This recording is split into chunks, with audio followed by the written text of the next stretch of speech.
Les acteurs du monde agro-silvo-pastoral ont évalué le 8 août dernier les performances de la mise en œuvre à mi-parcours des activités de développement de leur secteur ministériel. Au 30 juin 2025, les résultats sont jugés satisfaisants. Plusieurs avancées sont enregistrées dans divers domaines. À cette revue, les acteurs comptent introduire des ajustements éventuels afin d'atteindre les indicateurs de l'année. Le point avec Manika Yen, ici à Kanana. À cette rencontre, les performances du sectoriel production agro-silvo-pastorale sont évaluées. Plus de 306 milliards de francs CFA, c'est le volume de crédits budgétaires alloués aux investisseurs pour le compte de 2025.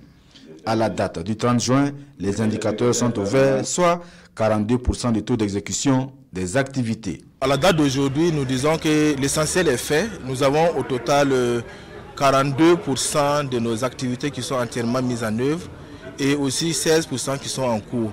Donc à mi-parcours déjà, nous avons presque 19% des indicateurs qui ont atteint leur niveau de cible annuelle pour l'année 2025. Des avancées sont donc enregistrées dans plusieurs domaines de la production agro-silvo-pastorale. La satisfaction se dégage, mais des défis restent à relever. Dans le domaine de la mobilisation des facteurs de production, les progrès sont près de 10 000 tonnes de semences améliorées et 56 611 tonnes d'engrais mises à la disposition des producteurs à prix subventionné. 185 forages à gros débit réalisés. 6 568 tonnes d'aliments concentrés pour animaux d'élevage.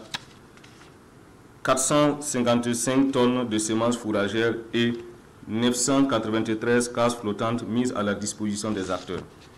En matière de reboisement et de reforestation, les performances portent sur la production de plus de 13 millions de plants, la mise en terre de plus de 5 millions de plants d'espèces diverses et l'acquisition de 383 000 plants de manguiers au profit des producteurs dans le cadre de l'offensive agro-pastorale et halieutique. L'exécution des activités à mi-parcours sont évaluées à près de 130 milliards de francs CFA. Les participants saluent les efforts consentis par le gouvernement burkinabé et l'ensemble des acteurs intervenants dans le secteur agro-silvo-pastoral.